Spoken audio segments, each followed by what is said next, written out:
Taipei Golden Star and the Monkey King left the depths of the cave and descended to the clouds together. However, Wukong's somersault cloud was unmatched in speed, leaving the Taipei Golden Star far behind.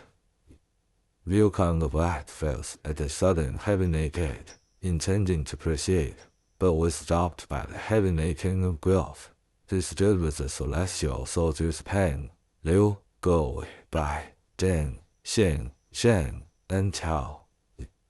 These powerful celestial guards, armed with spears, swords, and halberds, locked the gate, refusing him to enter. Wukong growled, "That old fellow, Taipei Golden Star, is nothing but a fraud. He invited me here, yet he has people blocking my path with weapons. What is wrong with this?" While he was grumbling, the Taipei Golden Star finally caught up. Wukong, visibly upset, confronted him. "You old man, how dare you deceive me? You claimed to bring me here under the Celestial Emperor's decree, but now I find these guards stopping me at the gate. What's going on?" Taipei Golden Star laughed and explained, "Calm down, very safe. This is your first time in heaven, and you are not yet known here. The celestial soldiers don't recognize you, so they naturally wouldn't let you in without cause. Once you meet the Celestial Emperor, receive your immortal registration, and are appointed an official, you'll be free to come and do as you please. No one will stop you." Wukong grumbled, "If that's how it is, forget it. I won't go in." The Taipei Golden Star pulled him back, insisting, "Come with me." As they neared the gate, Taipei Golden Star called out loudly, "Heavenly guards, soldiers, and officials, clear the way. This is an immortal from the mortal realm, brought here by the Celestial Emperor's decree." Hearing this, the heavenly king of birth and the celestial soldiers withdrew their weapons and stepped aside. Only then did Wukong believe his words and, walking alongside Taipei Golden Star, entered the gate to marvel at the sights of heaven. First time, Wukong ascended to the celestial realm and entered the heavenly palace. Golden light rolled like crimson rainbows, and auspicious purple mist flowed in waves. The southern heavenly gate gleamed jade green, crafted from pure glaze tiles, while its structure was adorned with resplendent jewels. Dozens of celestial marshals stood guard, leaning on pillars with their weapons in hand, halberds, banners, and swords. Rows of golden armored deities, each wielding spears, whips, or swords, guarded every corner. The outer gates alone were impressive, but the inner palace was utterly breathtaking. Massive golden scale dragons coiled around towering pillars, their crimson whiskers shimmering like fire. Bridges arched gracefully, and phoenixes with vibrant plumage perched along their railings. The halls and palaces of heaven were countless, 33 heavenly palaces, including the Cloud Palace, Solar Palace, and Hall of 5 Luminaries, their roofs adorned with golden beasts. There were also 72 treasure halls, such as the Hall of Heavenly Kings, Hall of Spirit Officers, and Hall of Celestial Radiance, their columns engraved with Jade Emperor. The Quran often combines features of various animals. It typically resembles a deer or horse with scales like a fish or dragon, and may have a tail like an ox or lion.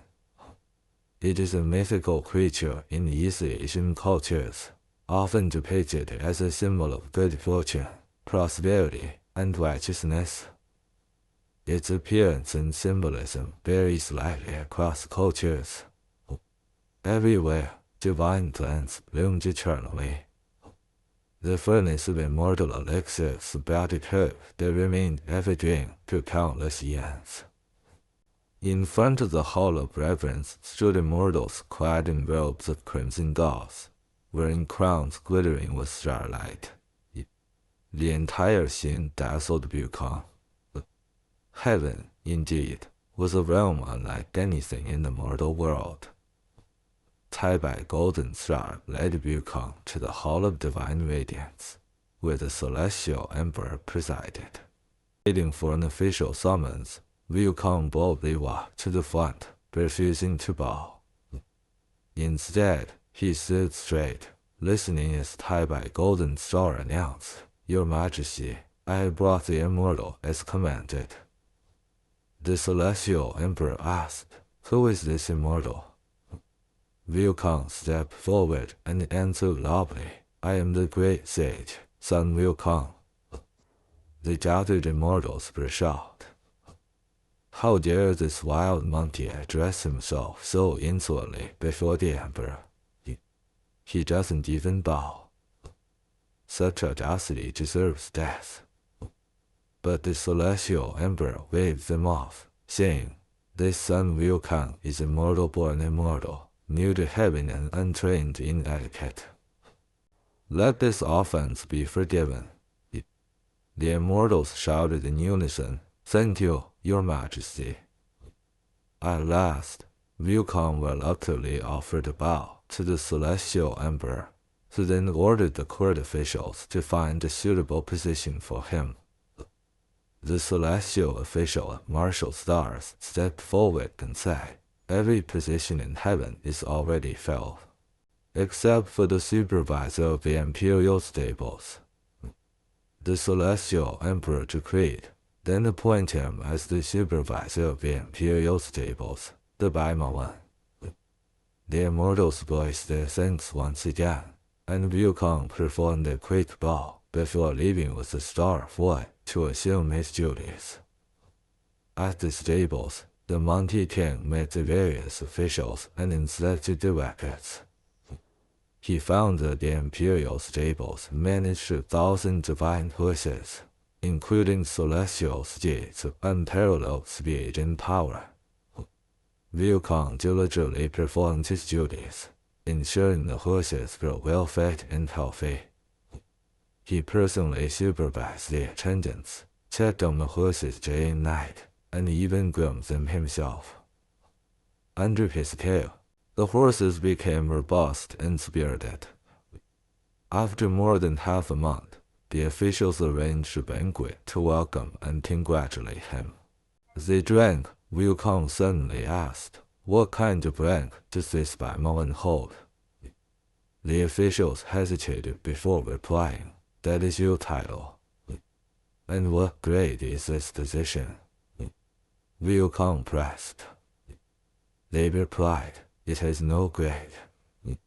"No grade? Then it must be the highest rank." Wukong guessed. The officials laughed. "Not at all. It's the lowest rank, a position outside the official hierarchy.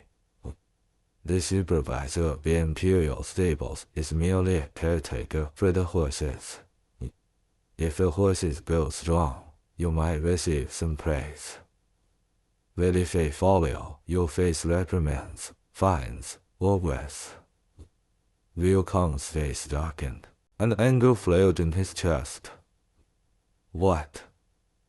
They brought me here to care for horses? I was a king on Flowerfield Mountain, and now I've been tricked into such a lowly role. Enough. I will stay." With a loud crash, he overturned the banquet table, pulled out his staff, and smashed his way out of the stables. The celestial soldiers, recognizing his status as an official, dared not stop him as he stormed out of the southern heavenly gate and returned to the mortal realm. Sun Wukong descended from the cloud and returned to Mount Huaguo. He found the 4 generals and the various demon kings of the neighboring caves drilling their troops. The Monkey King called out in a commanding voice, "Little ones, old Sun had returned." a group of monkeys rushed forward to bow and welcome him. They escorted him deep into the cave and invited him to take his throne of honor. Meanwhile, they prepared wine to celebrate his return. They exclaimed, "Congratulations, great king! You've been away in the celestial realm for over a dozen years. Surely, you must have returned in glory." The Monkey King replied, "It's only been a little over half a month. How could it have been over a dozen years?" The monkeys explained, "Great king, time flows differently in the heavens. One day up there is equivalent to a year down here. Maybe ask what position you were granted." Sun Wukong waved his hand dismissively and said, "It's better not to speak of it. It's truly shameful.